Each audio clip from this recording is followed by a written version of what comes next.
Distinguished Speaker of the day's event, Dr. Subramanian Swamy, President Rotary Club of Coimbatore and Convener Economic Affairs and Taxation Panel of CII, Rotarian G.Karthikeyan, past chair and members of CII Coimbatore, office bearers and Rotarians of Rotary Club of Coimbatore Main, visiting Rotarians from other clubs, members of the industry, students, representatives and friends from the media, ladies and gentlemen. In person, even though we've heard about him either on YouTube videos, on articles, his presence is, he's omnipresent on the web, and any kind of topic on the economy or politics, you can really listen to him whenever you want it. But it's our privilege here today that we can listen to him in person and feel where we're headed and also understand what we need to do in our roles as citizens of this country. Welcoming all the Rotarians who are present here, members of the CII, members of the press, students and others who are here, and I do hope that you have a very meaningful session today in listening to Dr. Swamy. Thank you very much for this opportunity. Before I finish, I'd like to thank Rotarian President Karthikeyan and his team for organizing this event in a good manner. Thank you, Karthi. I'm sure that this event will go a long way in Rotary and CII working together in the days to come. Thank you very much. Thank you, sir. May I request Sergeant at Arms Rotarian Manohar to assist Mr. Jayakumar Ramdas, past Chairman CII, to adorn a shawl and present a bouquet to our chief guest, Dr. Subramanian Swamy.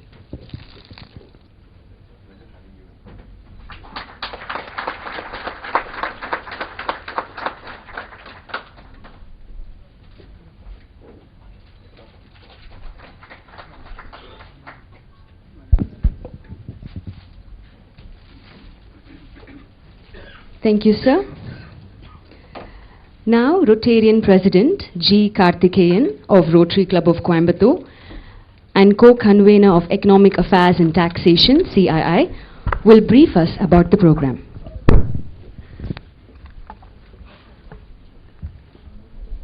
Respected Chief Guest of the day, Dr. Swamy, my good friend, CII Chair Ilango, our Occasional Service Director and CII Past Chair, Rotarian Harjit Singh Vagan, respected senior Rotarians, dear friends from Rotary, colleagues in CII, invitees, guests and press. Happy morning to one and all. I stand here before you to share some of my thoughts on this program. As Mr. Ilango mentioned in his welcome address, Coimbatore is a self-made city and it's the financial capital of Tamil Nadu, we can say. We are getting mixed signals about the buoyancy of the economy of our country. Some people say that we are doing very well and we will be the superpower in the next few years' time. But some say it's not true. BRICS will be, that is Brazil, Russia, India, China countries will start doing well, and some has a view that no, it won't. We wanted to hear the views of an eminent personality who can share an insight into the subject. We could not think any other person other than Dr. Subramanian Swamy, an eminently qualified person from Harvard University, par excellent, and is one of the most sought after person. In fact, this we have been trying for the last 1 year, and the past 4 months I have been trying to reach him, and we see the fruits today. We are truly privileged to have you with us, sir. Of course, Till 10 minutes back, I was not sure about conducting this program. Yesterday I had more than 20 calls to police personnel alone, right from Commissioner of Police to the AS people. Added to that, last night I had a call from Delhi and Chennai from Dr. Swamy's office saying that he was about to miss the flight from Delhi to Chennai because of the traffic congestion in Delhi and Jet Airways was kind enough to hold the aircraft for 10 minutes more, and we are having with us today. I was told that there is an agitation going outside the hall also. Sir, this reveals how frank you are in your interviews to invite all these things, sir. I am sure you are going to give us your economic perspective on everything, and today's meeting is totally we have kept for economic. That's the reason even prayer song was rendered on Mahalakshmi, economic god.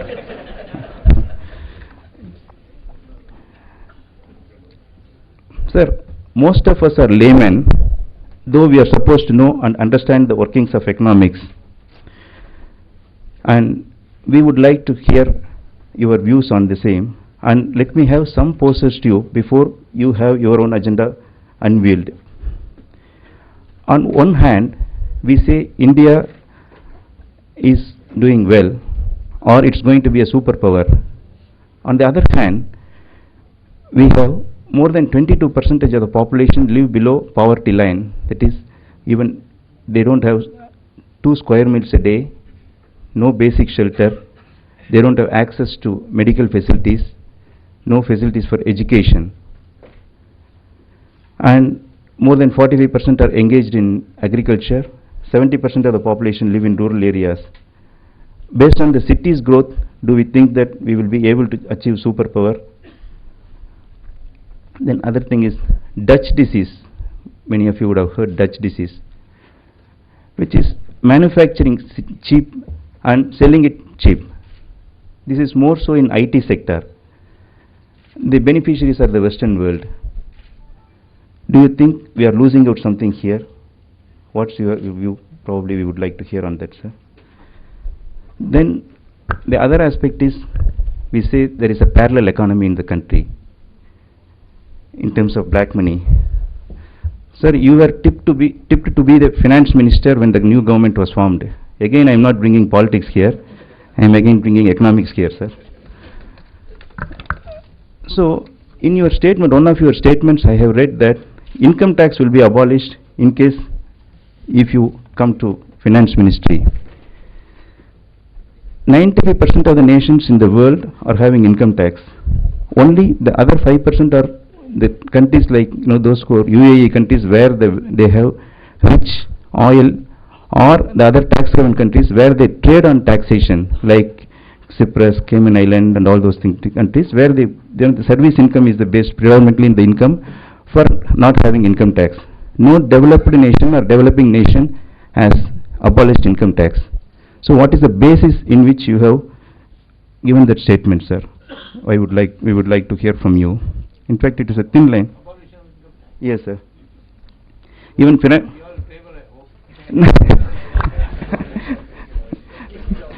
being a chartered accountant, I cannot say no, sir, at the same time. No, I would like to hear the logic from you, sir, because no developed nation nor developing nation has attempted it. And also, Prime Minister has mentioned in one of his statements that tax terrorism. So there is a balancing act. It is a balancing act between tax collection versus aggressive collection. It's a thin line. How it is going to be differentiated? I cannot, I'm just reminded about the anecdote, sir. Several years back, God appeared in front of American President, Australian Prime Minister and Indian Prime Minister. American President asked God, when black money will be abolished in our country? God said, after 9 years. The American President was so upset. He was saying that I may not be in power because after 2 terms in America I could not be a president. I may not be a president when the country has no black money. Then Australian Prime Minister asked. God said, After 28 years, the Australian Prime Minister started weeping. He said, I may not be alive to see a situation. Then our Indian Prime Minister asked God. After a pause, God started weeping. I may not alive to see an economy where there is no black money. Sir, will we allow God to weep or we will stop them, sir? In your views, we would like to hear your views. And he is happily married to Roxana Swamy and has two daughters, Geetanjali and Suhasini. It's an honor to introduce you, sir, to this august assembly. Thank you. Rotarian Secretary S. Swaminathan and myself. Thank you very much.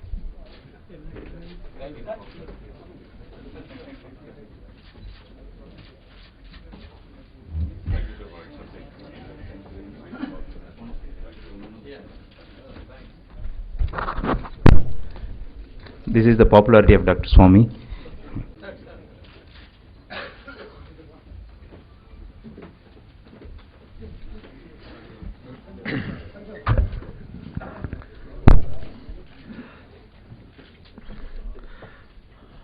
Mr. Karthikeyan, Mr. Ilango, Mr. Vahan, and Ms. Beena. Members of the audience, I'm grateful to you for this opportunity to speak on on this important topic of the Indian economy. I'm also happy that that there was a demonstration, because I would feel fish out of water if there wasn't a demonstration.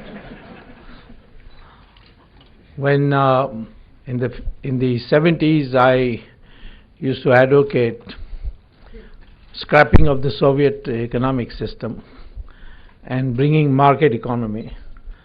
Whenever I went to Jawaharlal Nehru University, I always was received with a demonstration, because Jawaharlal Nehru University was a hotbed of the left wing of our country. So, but now I've been vindicated, and I'm sure that the reasons why the demonstration is taking place, it's only a matter of time before I'll be vindicated on that issue also. I will divide my talk today in the manner in which it has been divided for me, namely to talk about the Indian economy of the past, present, and then what to do about the future. Well, the past of India is very long. It's at least 10,000 years. If you go by the history books written by the British, for us it's much less. But the British have gone, the British mentality is also going, and history books will be revised. And as we found in the case of Ramasetu, it has been established now that the bridge must have been built about 8,000 years ago.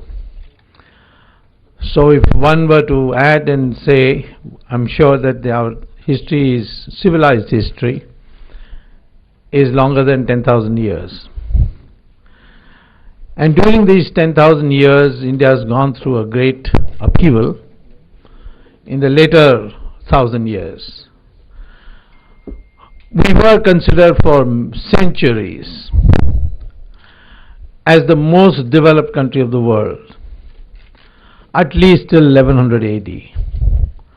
Then China came on power because we began receiving invasions from abroad, and the decline took place, but the sharp decline took place after the British came for special reasons which I will mention just now. By 1947 we had become poor from being the richest country in the world. There's a book published which you can get from Amazon called The Tudor Ice Company, and it describes that traders from the United States used to come to Kanchipuram to buy cloth, spices, and other things which are of value to the consumer. And so once the Chola king invited these traders to his Rajya Sabha and asked, how are you being treated? What can I do for you? Do you have any complaints? So the leader of the trading group said, we have one complaint, that from all the way from Massachusetts, United States, Boston Harbor, we have to come with empty ships to India, to Kanchipuram, fill it up and then take it back for sale in our country. We would like you to buy something from us. So the king said, well, we produce practically everything here we want. What could I possibly buy from you? So the trader said, well, you will have to tell us what you would possibly want from us. So he said, I have never seen ice in my life. I know there is a lot of ice in Himalayas, but that's far away. So if you bring ice, because in your country I hear that ice falls from the sky, that is immense snowfall. And so if ice you can bring, I'll buy it. So in the winter, where in near Boston, a pond called Fresh Pond freezes completely. So in the winter they used to cut up the ice from the pond, put sawdust on it, and bring it all the way to Kanchipuram for sale. So the first import from the United States for India was ice. And look how far things have changed now. Now, I would say therefore that this country can easily recover back to that stage. It's easy to regain a position than to gain a position. We have demonstrated capacity not only in the economy, demonstrated capacity in the ancient days in mathematics. Calculus actually was invented in India by Bhaskaracharya. It was sent by Bhaskaracharya to Leibniz in Germany, who then shared it with Newton, and then the two had a quarrel as to who should get the credit, but the credit was whether it should be to Leibniz or to Newton. Actually it belongs to Bhaskaracharya. We from the very beginning used to say that the earth goes round the sun, not the other way. In Italy, Galileo was the first one to say that the sun goes round the earth, not the other way. I mean, that is, he contradicted the thesis that the sun goes round the earth, and he said no, instead the earth goes round the sun.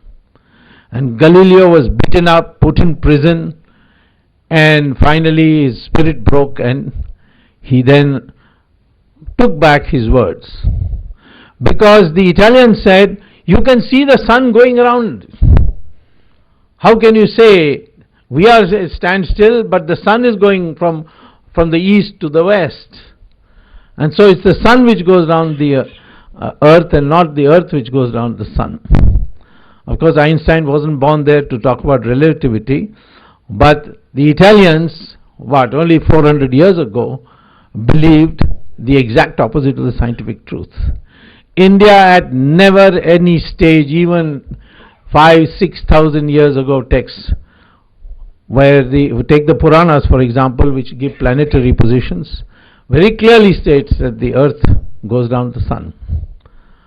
So it is in science, in rocketry for example, the history of rocketry written by scholars like George Gamow, Werner von Braun from Germany, all say that the discoverer of rocketry and the principle of using propellants to fire a rocket, this was discovered by Indians.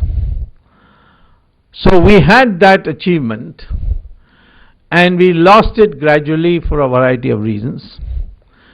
And after the end of the 18th century, in the beginning of the 19th century, when the Industrial Revolution started in Britain and then spread to other countries, India was denied any access to any technology. India was already after the Battle of Plassey, under the control of the British, and after 1857, directly under the control of the British Queen Victoria. And it is this time systematically the resources of India were extracted and taken to Britain, and Indians were denied any access to the technology which brought Industrial Revolution.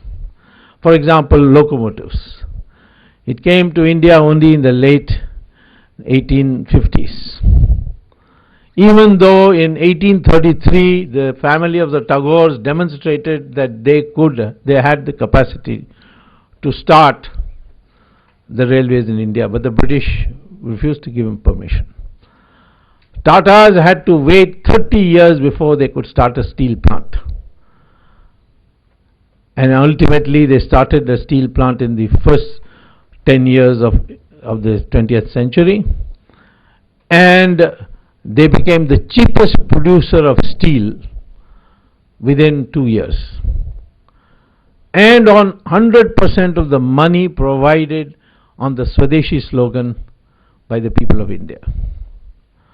Had we been given access to locomotives in 1800, 1820, like France got it from Britain in 1820, and Germany got it in 1833, they borrowed this technology from the British and then ultimately had their own industrial revolution. But in India, we were denied it. Moreover, what happened was, in 1857, when there was a congregation of forces around the country, right from Vellore to Srinagar, where kings got together and then decided to throw the British out and install the last emperor of the Mughals, Bahadur Shah Zafar. And for some few months we in fact had thrown the British out of power. But at that time the British realized that the financing of this war of independence, the British call it mutiny, but Veer Savarkar correctly called it the first war of independence. That war of independence was financed by not by the industrialists so much as the agriculturalists, the farmers.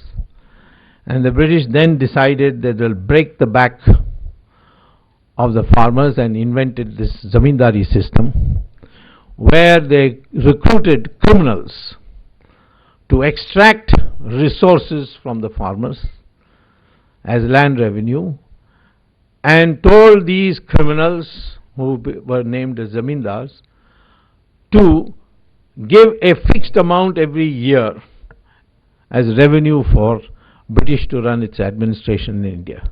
But they could collect as much as they liked. And if they found that a farmer couldn't pay, they could extract that amount from the brother of the farmer.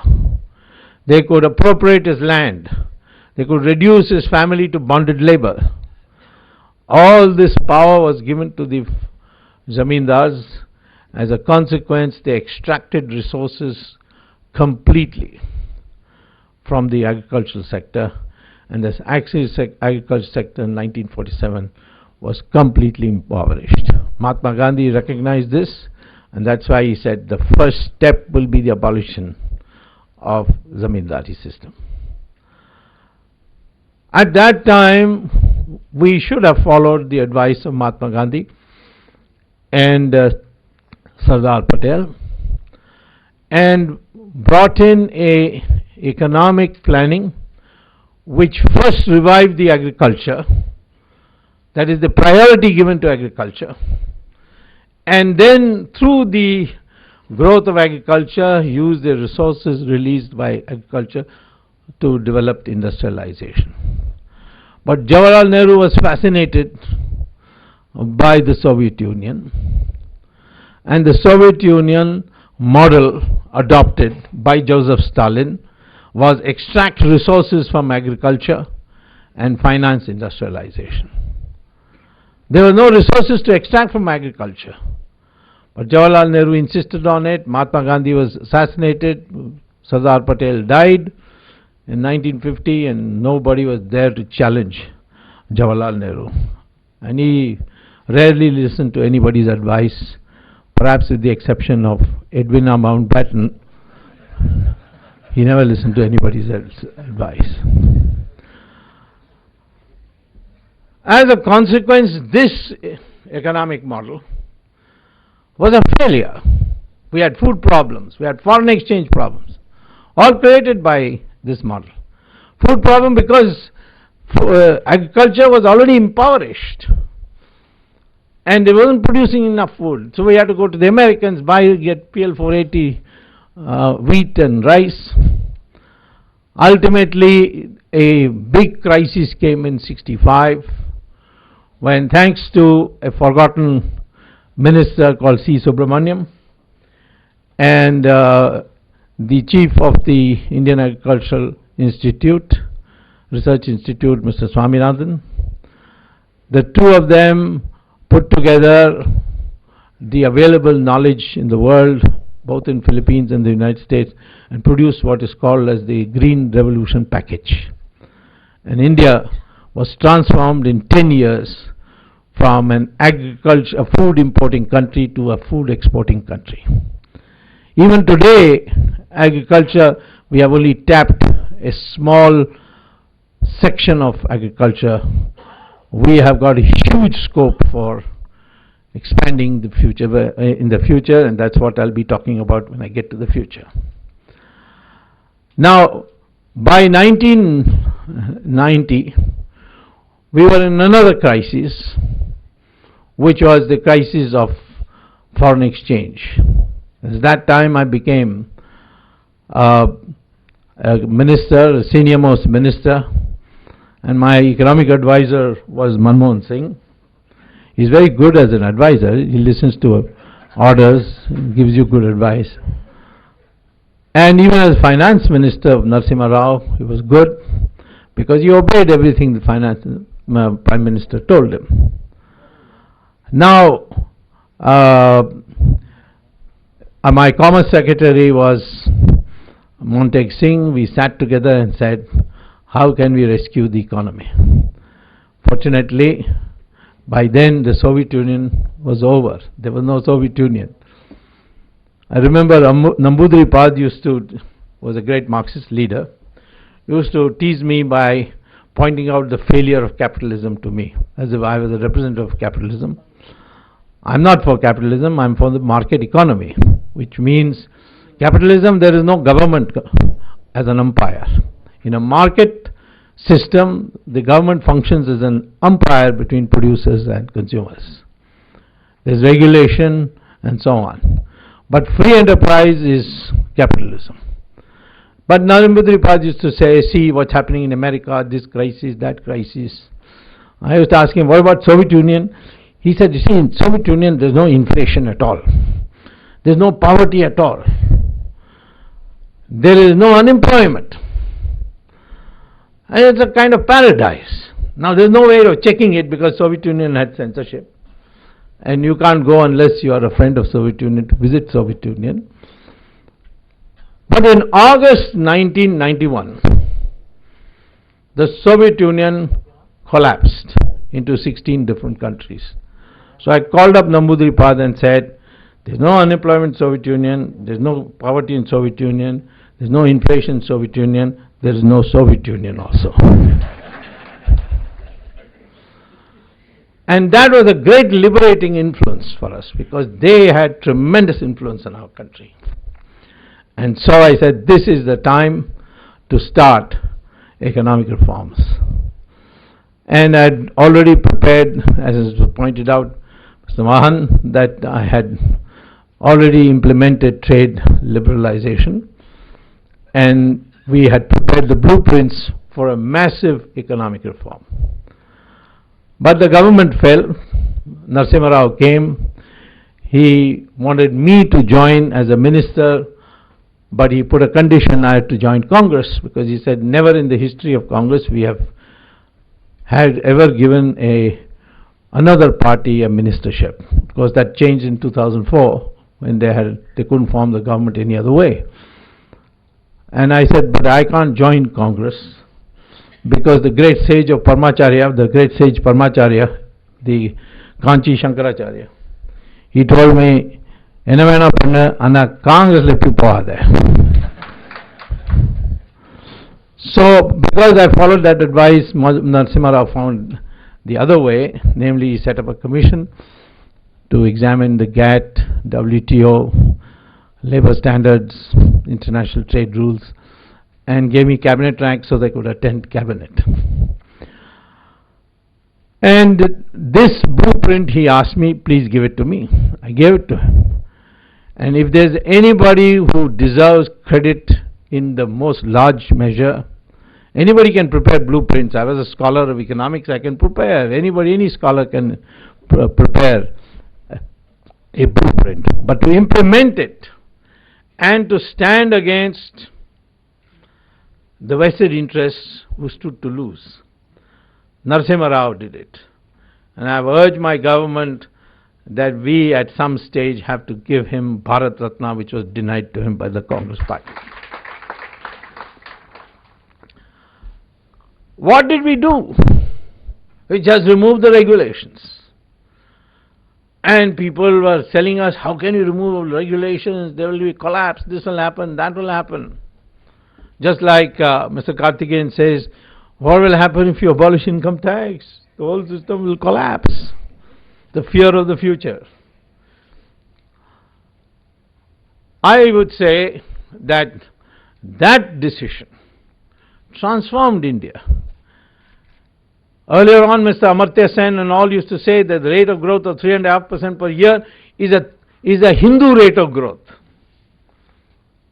It was not a Hindu rate of growth, it is a communist rate of growth. But since Mr. Sen was a communist, he didn't want to admit it. That was broken, and Narasimha Rao left office when the growth rate was 8%. For 2 years we have achieved 10% later. But his time, from the bottom we rose to 8%. But the electorate defeated him. Why? Because, as I pointed out to Narasimha Rao, that if you remove quotas, licenses and so on, a whole army of touts will go out of business. Many of the Congress party people were making money by getting licenses from the government and selling it in the black market. Many made it possible to get quotas and then sell it to others. And once you abolished licenses and quotas, all this money collecting went away. It disappeared. And they were in the Congress party. And they were the ones who campaigned against Narasimha Rao and got him defeated. So I say, therefore, when we decide to do reforms, we must be sure that the vested interests are taken care of. Not by appeasing them, but by doing things in a way where the people become enthused. That really, therefore, brings me to the future. Today we have inflation, we have a very poor rate of growth of manufacturing, and agriculture which is leading to farmers to commit suicide. We have a huge fiscal deficit, a big capital accounts deficit. That is the difference between foreign exchange earnings and foreign exchange payments for foreign trade. Now, how do you rectify this? But I think the most important problem for the future today is the depression that is there in the country. Nothing will change, nothing will improve. So you have to do some things for the future that immediately affects the people and raises their enthusiasm. I can easily say, well, the UPA is responsible. It will take me time to make changes. But people are not ready to accept that. They want change now. And that's why I came across this idea of abolition of income tax, not to put you out of business, but I wanted the people, see, if you abolish income tax, it's immediate. The people will feel it immediately. It's just a executive order. It's not even a parliamentary order. It's a finance minister is just to sign a note in the file and get it implemented. And how much will you lose as revenue? 2 lakh crore rupees. 200,000 crores in rupees is what is the total revenue of income tax from income tax. Now, who pays it? Pays the middle class, the upper middle class, the professional class. The very rich don't pay income tax because they've got chartered accountants.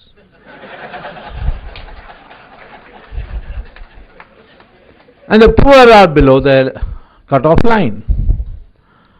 It's this middle class, these young people who have started an industry, people who have made comfortable life for themselves by sensible investments. They are the ones who have to pay income tax, and they are harassed even if they are honest. So therefore, it is this class which is the most politically active class, whose enthusiasm I want to generate, and I want to abolish it. Now, I am not saying that this is a universally acceptable. A lot of people in my party are fearful, where will we get these alternative resources? Well, I can tell you where you can get these alternative resources. In 2012, I persuaded the Supreme Court to cancel 2G spectrum licenses. What was the scam in the 2G spectrum matter? Mr. Raja and Mr. Chidambaram together decided. Of course, Raja got caught because he is stupid. Chidambaram is a crooked lawyer, so he escaped, but not very long. I'll get him very soon. They together decided that spectrum, 2G spectrum. What is this 2G, 1G, 3G?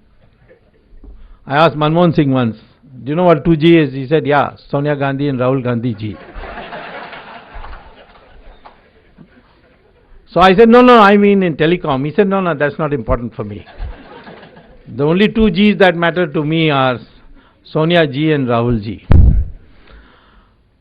Now, this 2G spectrum, see, when originally the cordless phone came, it was 1G. All you could do is pick up the phone, dial, without wires, the other person picking up the phone could hear it, and he could talk with you. Then came 2G, the mobile phone. Not only you could telephone, but you could send SMS, you could send email, you could send pictures. What's the difference between 1G and 2G in technology? Well, the waves, the wireless waves, goes in long cycles in 1G. In 2G the cycles are more, because all waves travel in cycles. But the more cycles there are, the more information you can carry. And so 2G, there are more cycles. 3G, you can not only make telephone calls, but send SMS and send an email, send pictures, but you can also, when you call the other person, he can see you, you can see him. It's not yet come to this country, to the masses, but the military is today using 3G. So the families who were the Jawans, who were the soldiers or the captains and the lieutenant colonels who are serving abroad in faraway places like Kashmir in the hills, they can talk to their family and see them also. So 3G and 4G, all this you can do, plus send 10,000 pages of documents. So each of time you raise the G stands for generation, not Gandhi, but generation. And this fourth generation, then there will be fifth generation. Now 2G, the market price for 2G licenses was 10 times the price at which Raja and Chidambaram decided to give. Why Raja and Chidambaram? Because cabinet resolution was there that this is a complicated subject, so telecom minister and finance minister jointly will decide. They decided to fix the price of 2001. When NDA had, that time's NDA government had an auction and decided 1650 crores for 4 megahertz of spectrum 2G. In 2008 and 2001 we had only 40 million mobile phones in the country.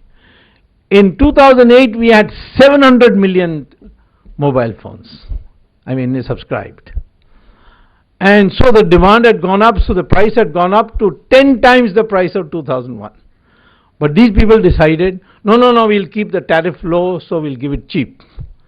So they gave it to companies, and these companies, some of them were not even telecom companies, the land property companies, real estate companies.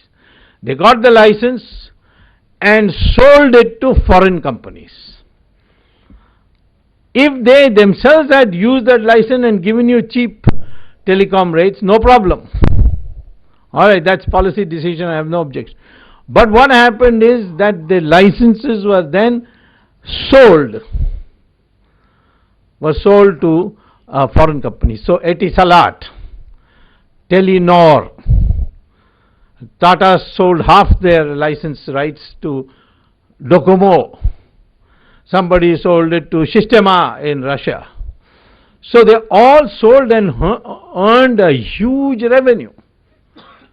Had Government of India fixed or auctioned those licenses and collected the market price, I estimated you will get 2.5 lakh crore rupees as government revenue.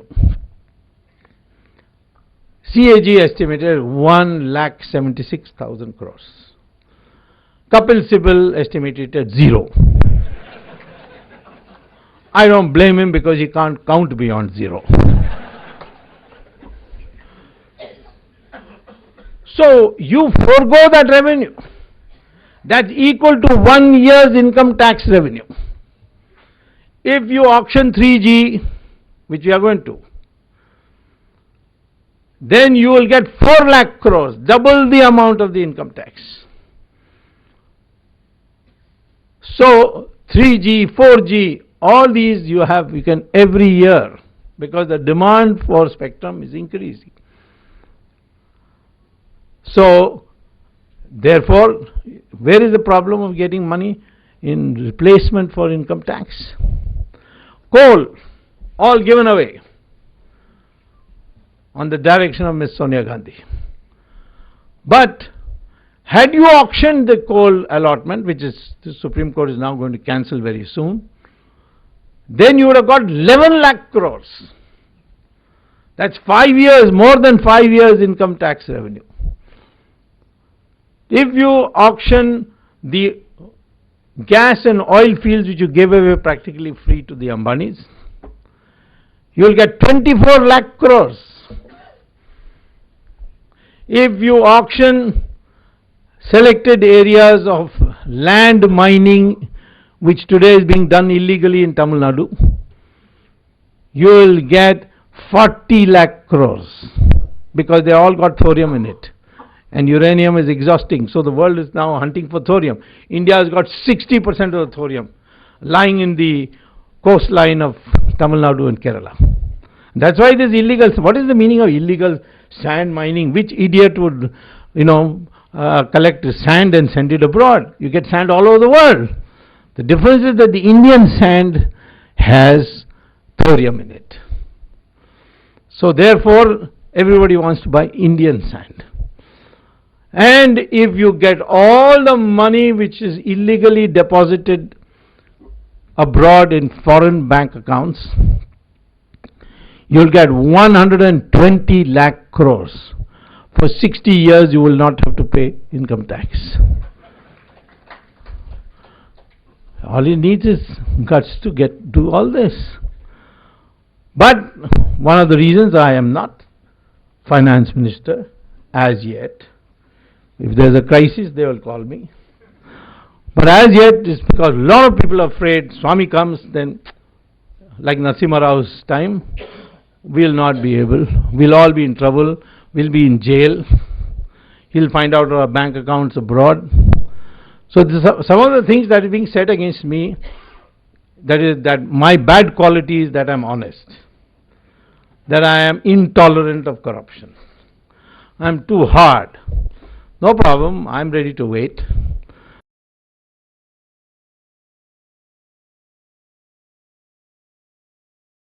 Because we in the present system do not have enough resources. We have to find alternative ways of raising it.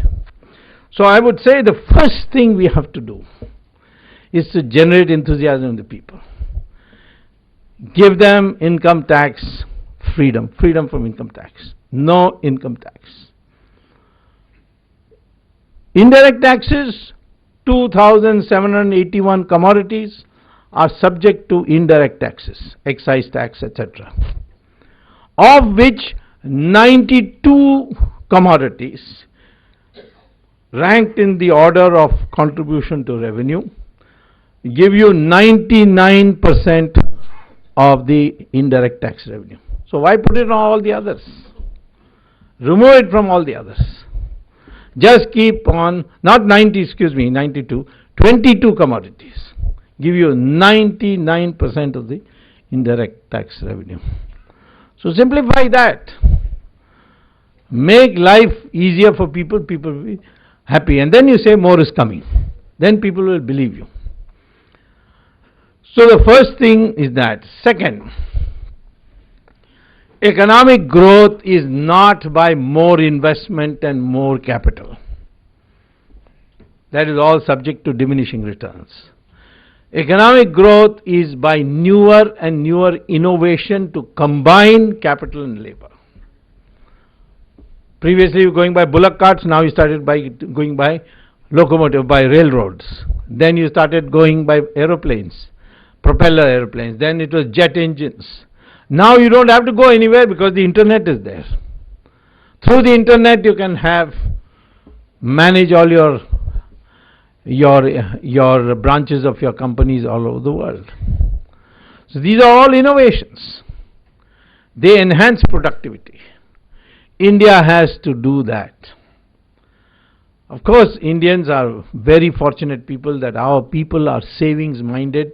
We are one of the few countries of the world where the household sector, that is your wives, people who are at home, they have a saving mentality. They save. 84% of our total savings in our country is by the household. United States, it is only 2%. Because there in the United States everything is credit. Here people save. They're still not used to credit very much. China itself is only 14% of the households contribute to the savings. Now these people, they buy bonds. They've stopped now now they're putting the money in gold because they're insecure about bonds and shares. You are already got your out of the total saving investment in the country, 30% of it, of the 30 is due to households. 5 years ago it was 35%. Now because the inflation has come down. Control inflation, and I'll tell you how, this will go back to 35. Then you use that capital efficiently. Then the rate of growth will be higher.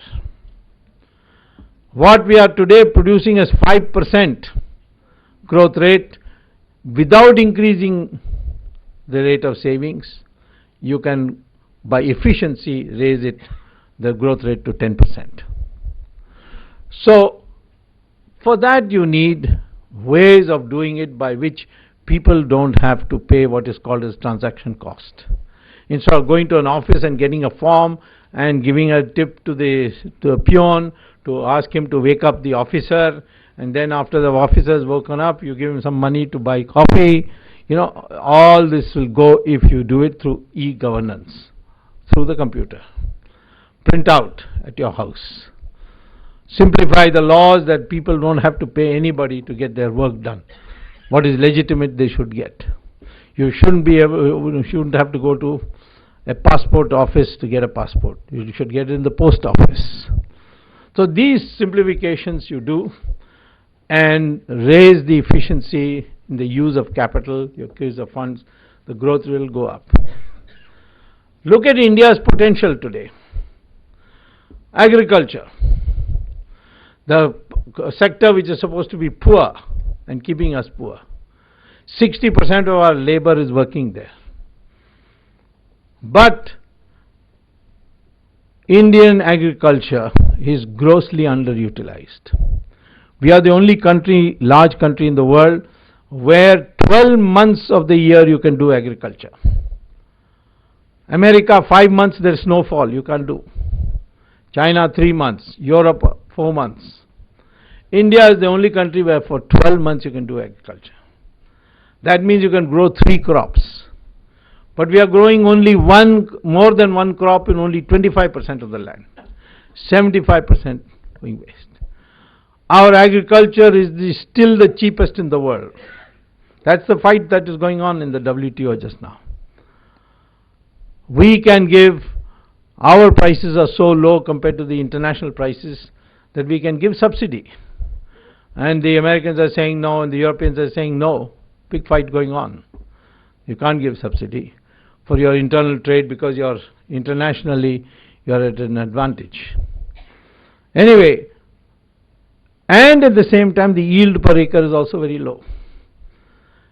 Indian Agricultural Research Institute experimental plots produces 6 times the yield per acre which the Indian farmer produces, because they got water, pesticide, fertilizer, everything, and they have a control experiment and they get it.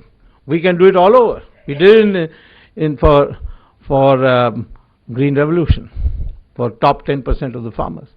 All the farmers should be provided guaranteed power, but saying that we will pay you, we will charge you.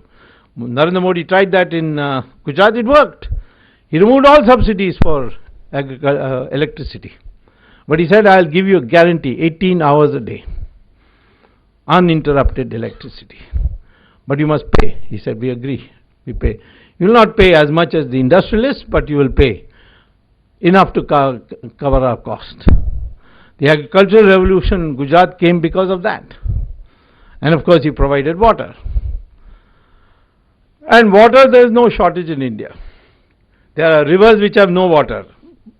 Vaigai, no water. Kaveri, no water. But Godavari, 78% of Godavari's water goes into the Bay of Bengal. Krishna, 67% goes into the Bay of Bengal. Kerala has 46 rivers, all going 98% into the Arabian Sea. Yet they will fight about Mulla Periyar. So, no shortage of water, just link them. Like a grid, create a grid. Dig canals, connect the rivers. This will generate employment. How many years will the project take? 3 years. Start tomorrow, you'll be well in time for the next election. So, water grid. Agriculture then becomes an exporting country.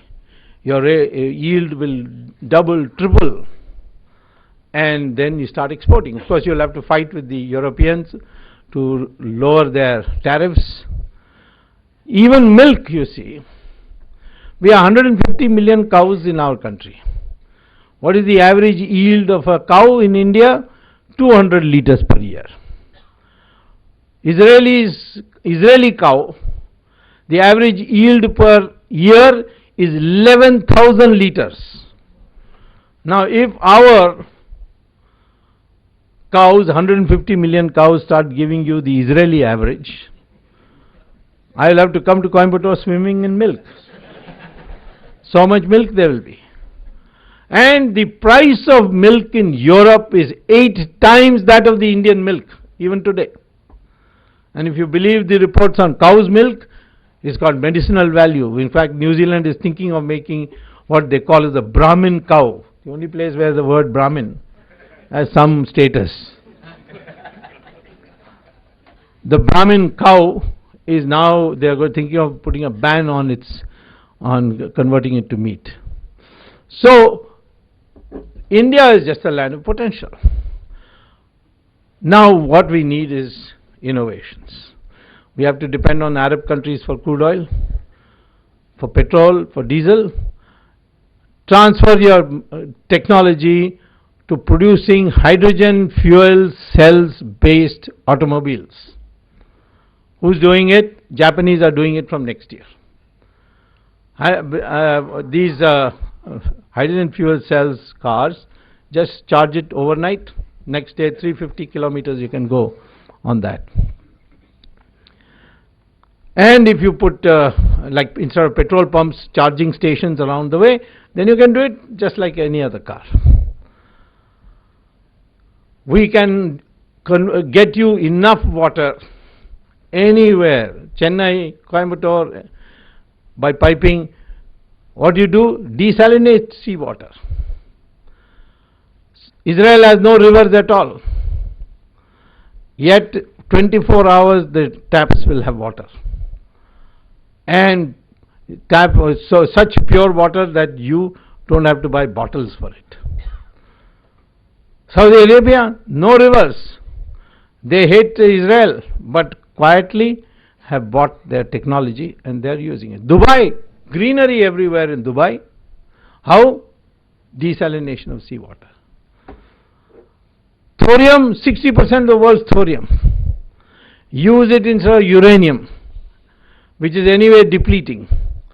You can generate enough power not only for India but all our neighboring countries, including Sri Lanka, even though some people may not like that. I think India is today a land of enormous potential. And who are going to do this? Our researchers.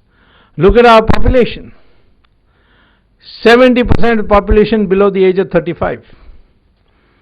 Which other country has that? Average age of an Indian, 26. What is the average age of a Chinese? 36. Why? Because they imposed a one child per family rule rigidly by coercive methods. In our country also we tried it. Indira Gandhi tried it in the emergency and the people defeated her. Our population growth rate is coming down but slowly. But at the moment we have the largest number of young population in the world. Educate them. Bring them in. Change their psychology from becoming officers and workers to inventors, innovators, thinking of new ways of solving Indian problems. I went to the IMF, that is Indian Institute of Management, Ahmedabad, some years ago, and now I am going to day after tomorrow. I asked the students, why have you come to IIM after all this stiff competitive exam? They said, because we get a good job if we get an IIM degree. Branding. I said, you are not interested in research in inventory control or corporate governance, marketing analysis, financial derivatives. Usually it's a job. Isn't that those things are necessary for passing an exam? But once we get IIM, guaranteed job. And in Hindustan Times matrimonial column, the highest dowry is meant for IIMs.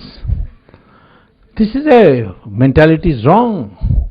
Our youth should be imbibed with this feeling that we should innovate. What are the Indian problems? How can we solve it? Some of the problems are so silly. Infrastructure, building a good road, is it difficult? But because there is corruption. Therefore, after every monsoon, we have to build the roads again. But Indians build very good roads all over the world. In Malaysia, in Nigeria, in Iraq. But they can't build good roads in India because of corruption. So that brings me to my last problem. My last problem that I want to deal with for the future. How do you get rid of corruption? In my opinion, there are three ways of getting rid of corruption. One is short term. Change the way you distribute things. So you used to have a lot of corruption in railway reservations once upon a time. Today it's all computerized. So it has come down heavily. And it's not eliminated because even now people manipulate they make the reservations, then they sell it by creating an artificial shortage. But it's not like before. Now even by SMS you can find out what is your position in the waiting list. Corruption is nothing compared to what it was in the 1970s in India in railway reservation. Or in getting forms which you can print out in your home computer. E-governance is the way, is the short-run way of doing it in a vast amount of areas. The second way is to catch big people, this is the American way, and then putting them in jail. Then people begin to feel, oh, if that person can be caught, then I can also be caught. Then people automatically don't want to get into this. They don't want to be corrupt because they may get caught. It's not necessary that you catch everybody, but you catch the big people. People ask me, why are you going after Sonia Gandhi so much? Is it personal? What is personal? I don't even know her. I knew her husband very well and we were very good friends. He was a decent man, married badly, but otherwise he was okay. I am catching her because she is the most corrupt person in this country. I'm right now got her in the National Herald case. It's going to take her a huge effort to escape that. But it has already created a feeling amongst the corrupt people that it is not, you could be caught. That's the American system. They have caught the Enron CEO Skilling, who used to have breakfast every week once a day with the President of the United States. They caught him and put a handcuff on him. Martha Stewart, put him in jail. I had a student in IIT called Rajat Gupta. He became head of, I sent him to Harvard. He did very well. He became Goldman Sachs and McKinsey and so on. But got caught.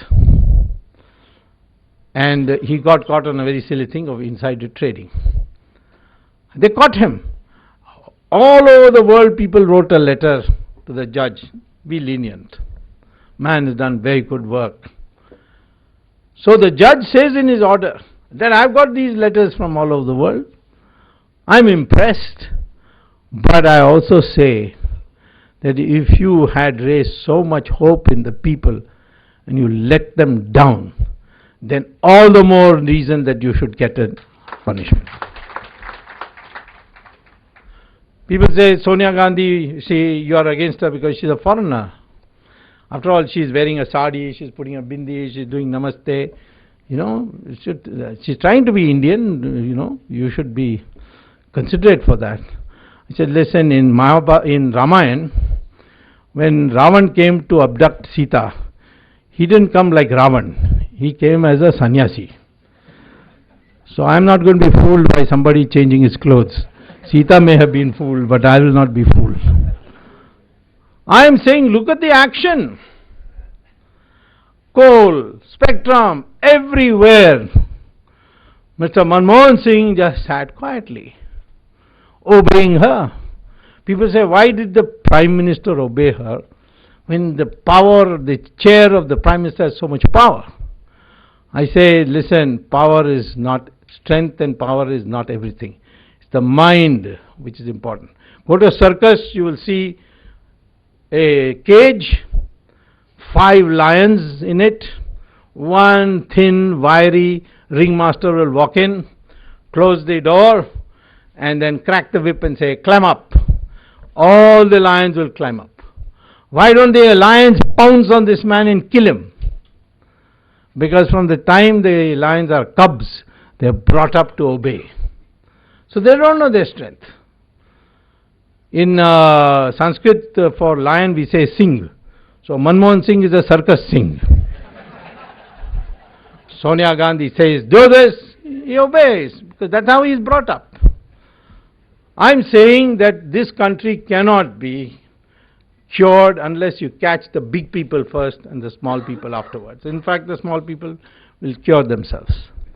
But in the long run, based on the experience I have after reading about Rajat Gupta and people like that, we have to go back to the original culture we had, which had made us be considered as the most honest people. The Chinese travelers like Fa Xian, Yuan Chong, all who came to India, Vasco da Gama, they all talk about Indians as the most honest people. Today we are called the most corrupt people. What has changed? It's greed. In our ancient times, money was not a determinant of social status. Today, money has become a determinant of social status. And when that happens, greed will take over. When greed takes over, corruption is inevitable. When I was a student at Harvard, when the Americans asked me, why you Indians followed Mahatma Gandhi? I said, why not? They said, how can you follow him? He doesn't dress properly. In America, their politicians are very well dressed. Even their spiritual leaders are very well dressed. For instance, the Pope in satin with jewels and so on. Look at our religious leaders. They all got one bhagwa, saffron cloth. That's all. Very simple. Because in our system, we have said that the person who sacrifices will be always looked up to. Of course, you should be knowledgeable. Today, we have become one-dimensional materialistic society, and that's bound to become corrupt. So the incentive for corruption should be, one, that you catch the big people, and two, change your cultural habits and go back to the old Sanatana values that sacrifice is also respected. That's the only way we can cure corruption. Getting back the money from abroad, I can tell you, is a very easy thing. I just need 2 weeks. Give me the finance ministry for 2 weeks only. I'll have about 200 people in jail by then also. But after what happened to Gaddafi, what happened to Mubarak in Egypt, what happened to Marcos, it's impossible today for a politician to keep black money abroad unless the government was complicit in protecting that person. Today we have set up a committee on SIT, but it hasn't got the teeth yet. I hope after this month, when Narendra Modi makes the changes, he will take this problem very seriously. There are easy ways of getting 120 lakh crores of money, $1.5 trillion. Our foreign exchange resources total is not yet even more than $400 billion, $0.4 trillion. So all these have solutions, but it requires the country to get its focus and demand that these must be done, which means that you all must rise above caste, ethnicity, regionalism, and start thinking in terms of nationalism, economic development, cultural improvement. We are one people, by the way, because the DNA studies now show we are right from Kanyakumari to Kashmir, we are one people. The British brainwashed us saying that we are Aryans and Dravidians. But unfortunately, these all are bogus history. Karunanidhi used to say that Ravan is our Dravidian leader. But I have traced Ravan. He was born near Delhi, in a place called Noida. His village is still there. There were a big board there.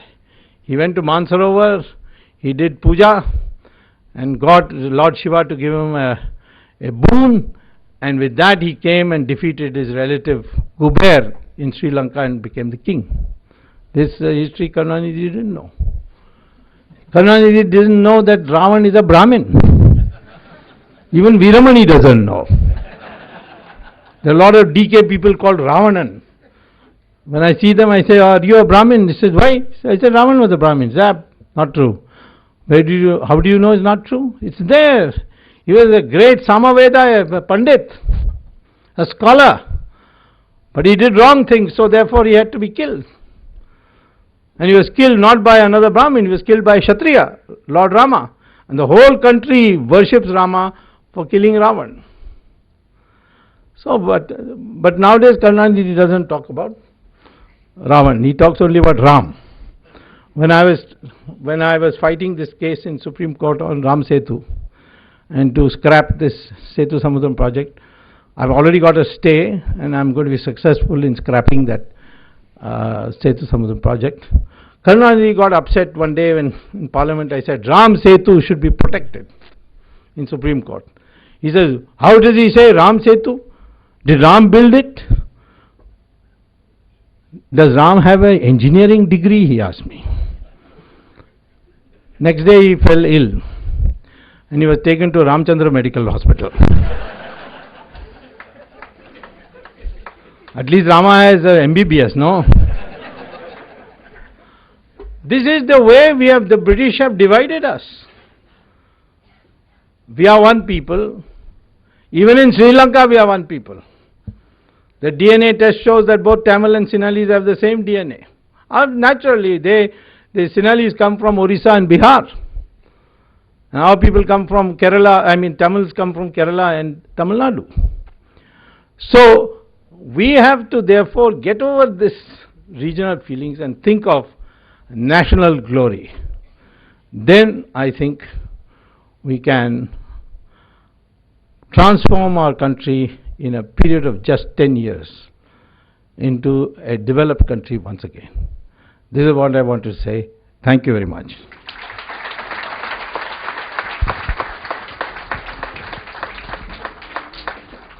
On a pleasant Sunday morning, what a special beginning, with today being Paurnami, a full moon day.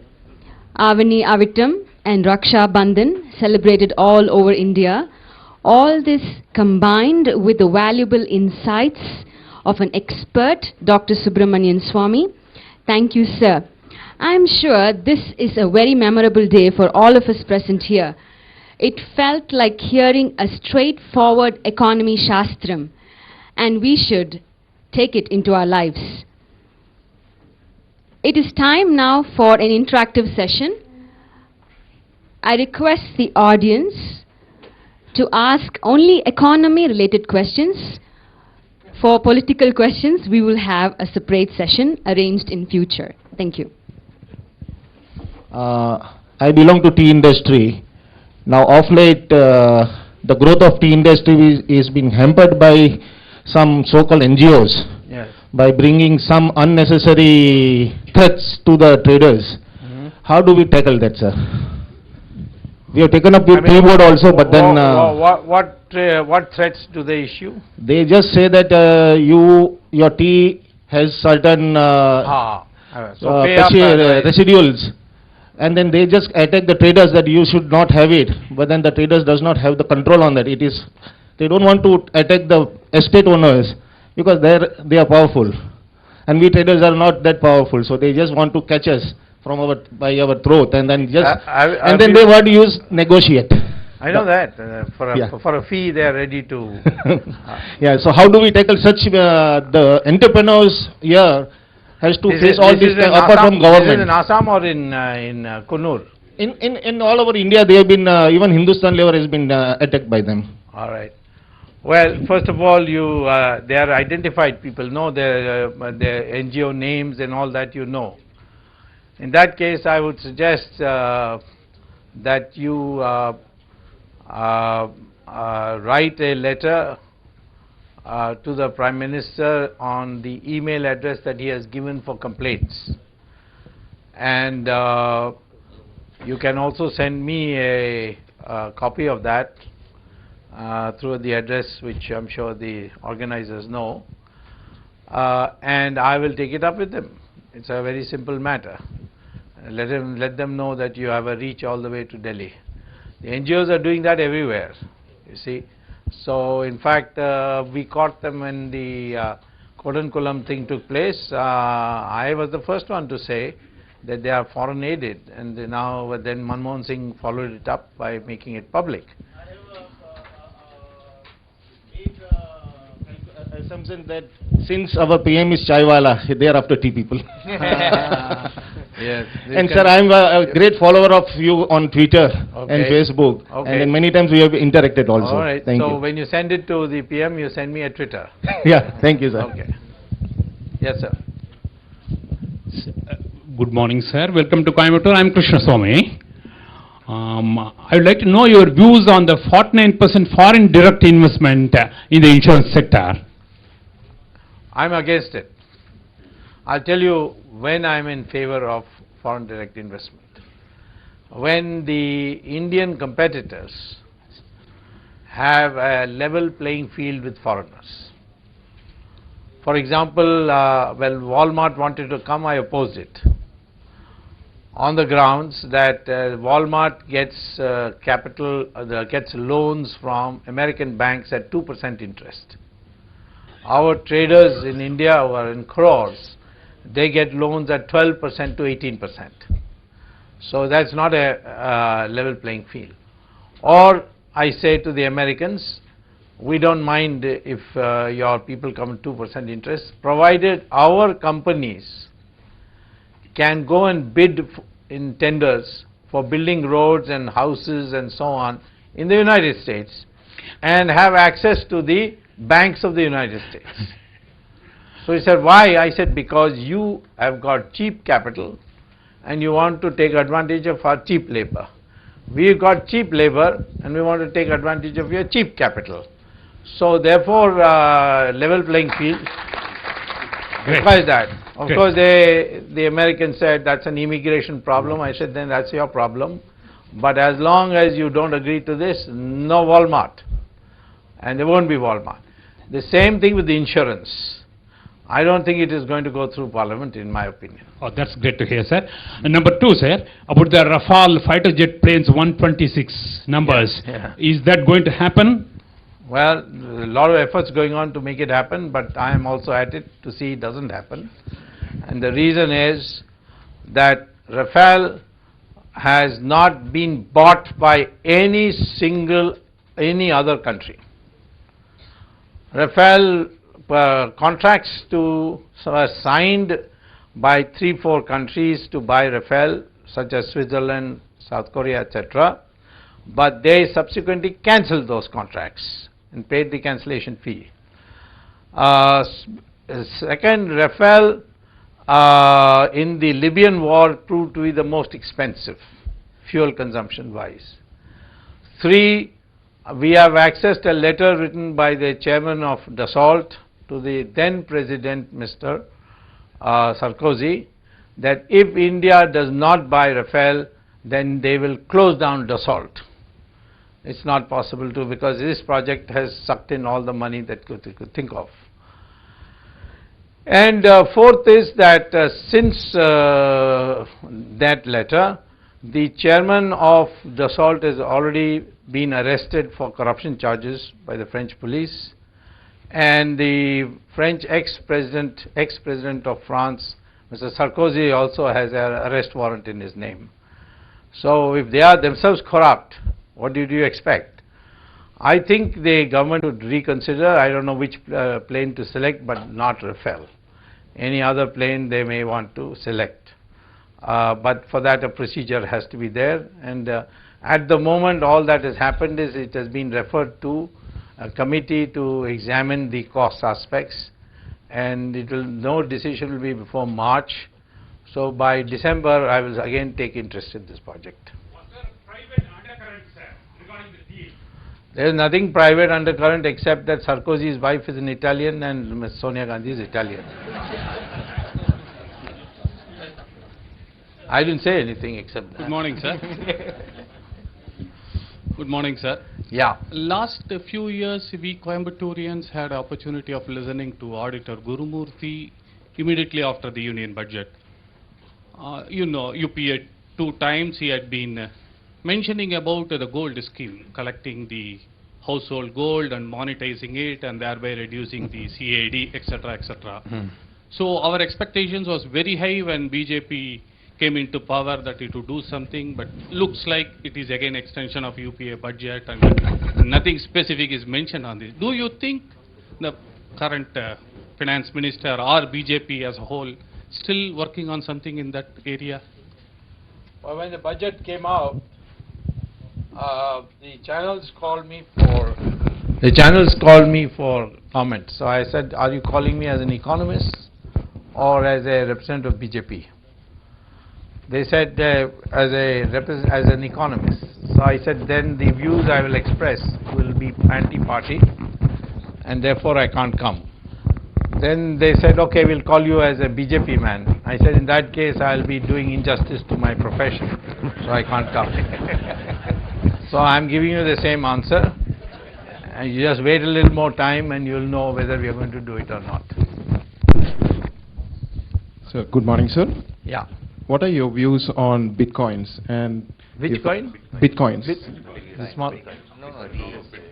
Oh, Bitcoins. Would the Indian government reduce corruption if say we adopt bitcoins, because it would increase transparency? I have to plead ignorance. I have not studied this. And since I have not studied it, it means that somewhere in my consciousness it was that it is not going to come. So why bother to read it? But I will try and find out now that you have raised it, and send an email to Mr. Karthikeyan. Good morning, sir. I am Akshita from GRG School of Management Studies. I have a question for you. It is like, in future, which would be better, investment in gold or investment in stock market? Well, in the stock market today is rigged, thanks to participatory notes. Participatory notes is the worst possible derivative you can introduce in any country. In fact, there is no other country in the world except India which has participatory notes. It's an instrument for not only laundering black money, but also it's an instrument for enabling those with black money deposited abroad to earn money in the stock market of India. And therefore, today I have no confidence whatsoever in the stock market. And if it's a choice between these two, obviously gold is better. But I would like to see this change, because gold is a asset which you have to lock up somewhere. It only appreciates in value if at all. I mean, if at all there is any gain from buying gold, it's a hedge against the future. Stock market is a healthy part of a healthy stock market is a great boon for the economy. So we have to reform the stock market by abolishing first the participatory notes and then working on other measures by which people are more able to transparently work in the stock market. Yes, I know, but we must make it more. That is the part of the monetization where we want people not to put in fixed deposits and gold, their savings, but to participate in the capital market by putting it in bonds. If you don't want to put it in stocks, you can put it in bonds. Good afternoon, sir. 2 years back from textile industry as a consortium, we tried to bring ECB to replace high-cost working capital rupee loans, but RBI is still restricting it. What's your opinion on that? Well, the question is ECB also has to be repaid, right? It's a hedge against your foreign exchange reserve. I think well, let me say very frankly, I was from day one, my advice has not been listened to. I wanted this Raghu Ramarajan to go back to Chicago, because that man is has got a mindset which says that if a patient has very high temperature, the best way to bring it down is to kill the patient. What is this raising the interest rates in this way so that you can control inflation? There are other ways to control inflation, and one of them would be to abolish forward trading in agricultural products, which was a disaster which no other country in the world has. None of the important countries has forward trading in agricultural products. So I think we have to reach a situation where the cost of capital in India becomes, if not 2% like America, somewhere within the range of 6 to 8%. Good afternoon, Dr. Swamy. 1 minute. Yeah, go ahead, sir. Okay. He's got the microphone. You don't have. You have a loud voice. Okay. My question is politico-economic question. Well, if the chairman doesn't object, I have no objection. Yeah, because he said only economic, but it will be politico-economic. Yeah. It's, over the years, let's say the past 60 years, yes. To your mind, has there been any case of any serious conviction of any politician over corruption or any action taken? Yeah. Well, sir, till I came into the scene in 2010, there was not even a case of a major case of indicting or arraigning politicians in the court on corruption. I would say my prediction is by the end of this year, Mr. Raja, Madam Kandimuri and a few others will be in jail. Their first conviction will take place. So that's an improvement, and that started not by the government's initiative, it started with a private individual, I going and putting a private complaint, and that law provides for that. So just because it didn't happen in the past, it doesn't mean it won't happen in the future. So have an optimistic outlook, that's all I can say. You have no favorite politicians who might go to jail that you're worried about? Good afternoon, sir. Yeah. Okay, India was a manufacturing country. Now it has become more of a service country. That's right. Only manufacturing we can give more employment. Correct. Today we have got so many educated people because you want to give us more education to our people. Yeah. If manufacturing is not there, yep. how we can survive only with the service industry? Agreed. And Mr. Modi is working on a major plan which you may announce perhaps closer to the Republic Day, or maybe he'll give you some indication in his Red Fort speech on the 15th. We not only have to get educated people employed, but we have to get semi-skilled also employed. And for that we need a number of industries where semi-skilled are in demand, textiles, food processing, so on. So I totally agree, we have gone too far on this service sector business, and now we have to redesign our policy in such a way that the manufacturing industry starts picking up. We've got cheap labor. I don't see why we should not have developed the manufacturing industry, and the main reason for not developing of the manufacturing industry is with the high cost of capital, the rate of interest, yes, and that has to be corrected. Exactly. The second one, quick one, we borrow so much money every time, the state government, central government. Against borrowed economy only we are running the industry. Yes. How we will be better off without borrowing? Internally borrowing? No, internally 30,000, I know 30 lakh crores, they are borrowed money and is running these budgets. Oh, you mean from the public sector banks? Not public, the government. Government is borrowing State- from public sector banks Yes, only. public Yes, yes, sector and to public- meet public. the deficit gap. Then how they can repay this loan? Well, if these money that you borrow is converted into assets instead of just being used for current revenue expenditure, then I think there should be no problem in repaying, because you will get a high return on that investment. The main present problem is that much of these borrowing is going to MREGA and Rajiv Gandhi Rojgar Yojana and Indira Gandhi's handicapped children program, blah blah, all these cash transfer things which are all subject to corruption. And I do not think too highly of this fear of a high fiscal deficit, provided the money that is put into the money stream, into the economy, is used for creating assets, and like starting a new industry, building a infrastructure, that kind of thing. If you are to do, it is not a problem. You can continue to borrow. After all, you are owing only to yourself. Good afternoon, sir. 2 days ago in Hindu, there was a write-up by Mr. Raghuram Rajan about the crisis that he predicted for 2008 and also foresees one. What is your view on that, sir? Well, it was the problem with the 2008 crisis in the United States.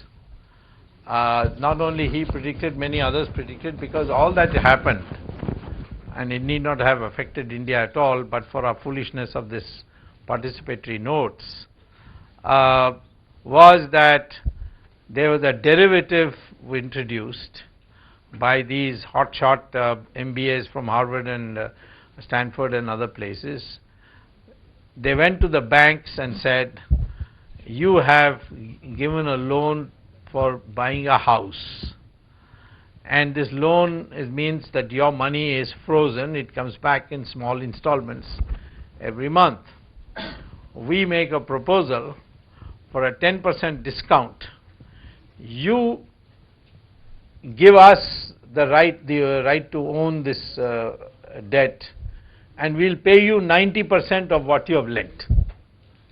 So the banks got converted their mortgage into a return of 90% of the money, and these investment bankers, they got that debt from which they collected installments, and it was economics wise, the 10% deduction enabled them to make a 4-5% profit without doing anything.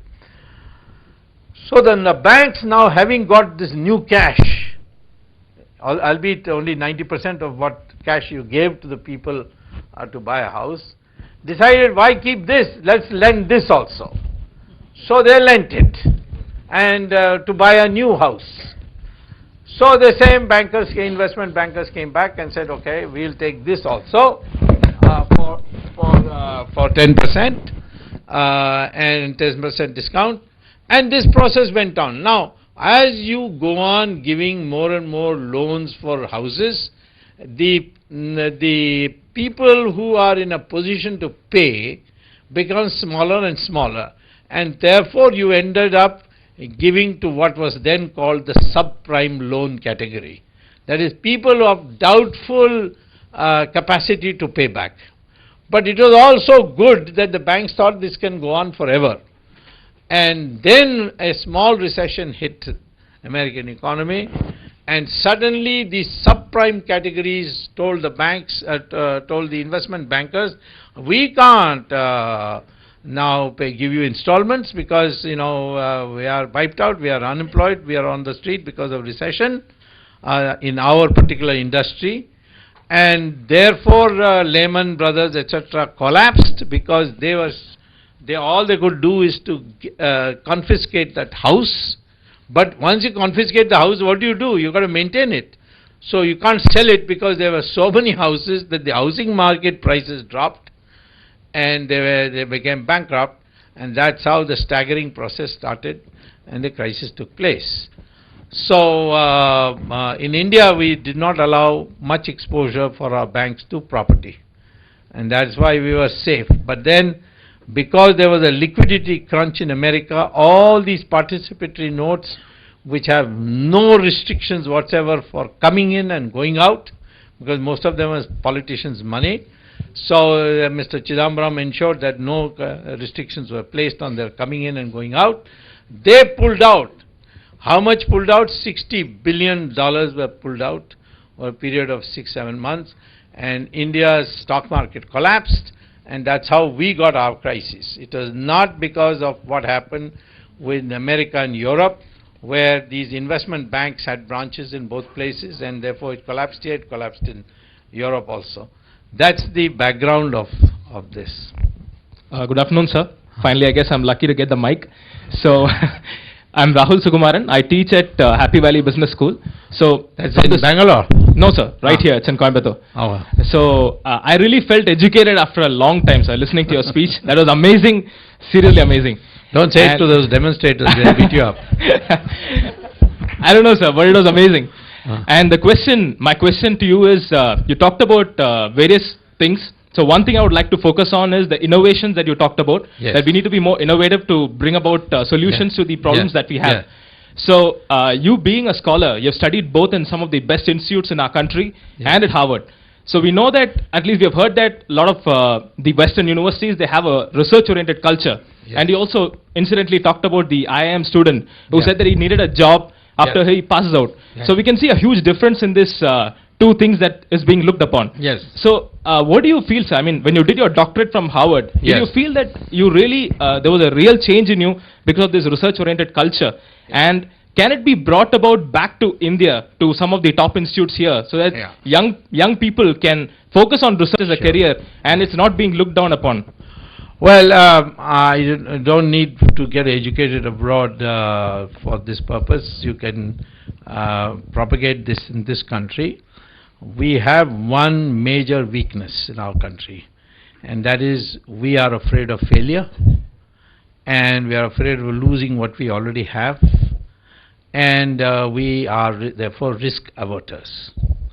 Risk taking is the essence of making progress, which means that you must have the stomach to face failure, get up again and again try. Now, it has now been found surprisingly in American corporates that risk-taking does produce stress, and that stress can be minimized if Bhagavad Gita is taught to the corporates. And what does Bhagavad Gita say? In life you have freedom for only one thing: action. You take correct action or bad action, that will generate its own karmas. But the result of that action, in reward, you can't predict in which form it will come. That's what Lord Krishna says, that I will decide. So you can work very hard and get nothing, or you can work not at all and get a lot, depending on what your karma bank balance is at that time. And you may work for building a huge corporate structure and not get anywhere. At the same time, you can get a very loving wife.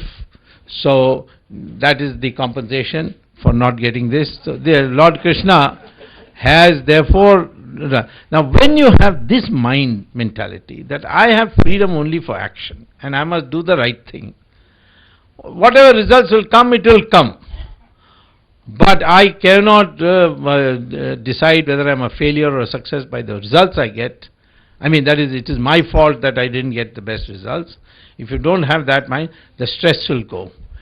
That is the psychology I want to come to bring, and that I don't need foreign education for it. Of course, I benefited by it because in Harvard we were taught this, not in this language of Gita and all that, but we were taught exactly take risk. Failure is an educator. Learn from failure and try again. Now that spirit comes, automatically you will become an innovator. Thank you, sir. Those answers were very dharmic. pleasantries over to Rotary President G.Karthikeyan. May I request Sergeant at Arms to assist.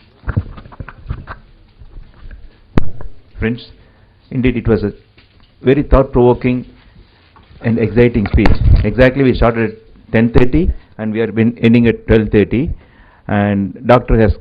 Swamy has come all the way for addressing this meeting, and he doesn't have any other program other than this.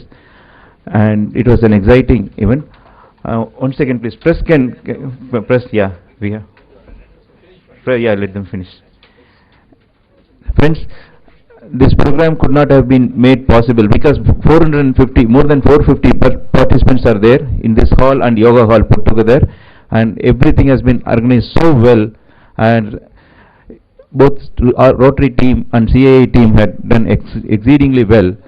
And as a token of our appreciation and love, I would like to recognize the project chairman of Rotary Club for this project, Rotarian Manimurthy, to come forward and receive a small memento from Dr. Swamy, please.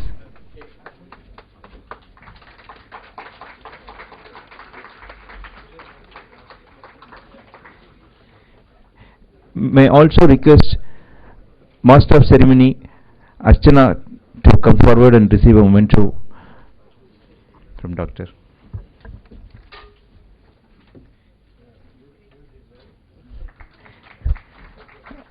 Due to paucity of time, probably we want a photograph session with all Rotary members, sir. Before that, our Vahanji will propose word of thanks.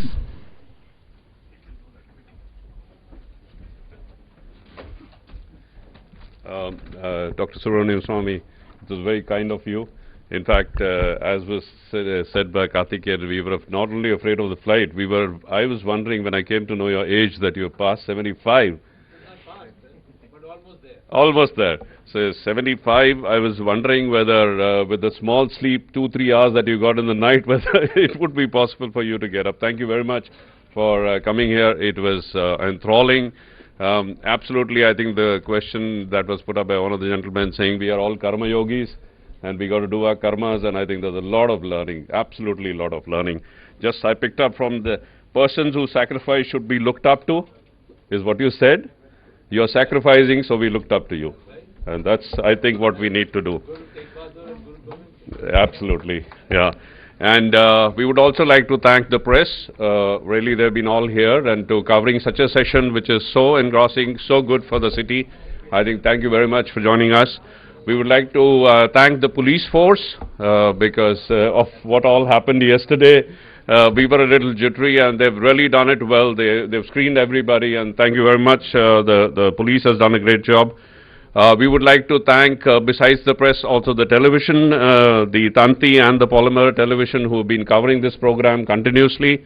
We would like to thank them. Lastly, we would like to thank the PSG Institute of Management. Thank you very much for offering this hall to us, for the arrangements they have done. And the last but not the least is the audience. Thank you very much for staying stable through this program. Thank you very much. We will all have the national anthem. Press, can you please wait? We'll have the national anthem, and after that we can have the other program.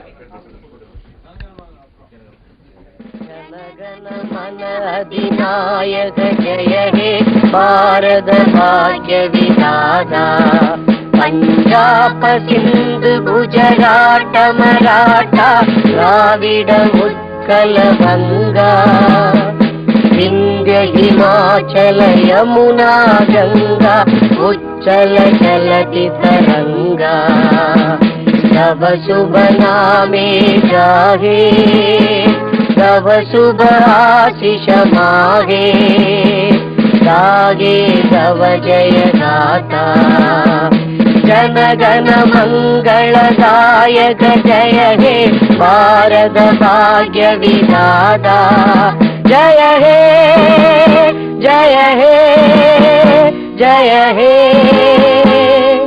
Jaya Jaya Jaya Jaya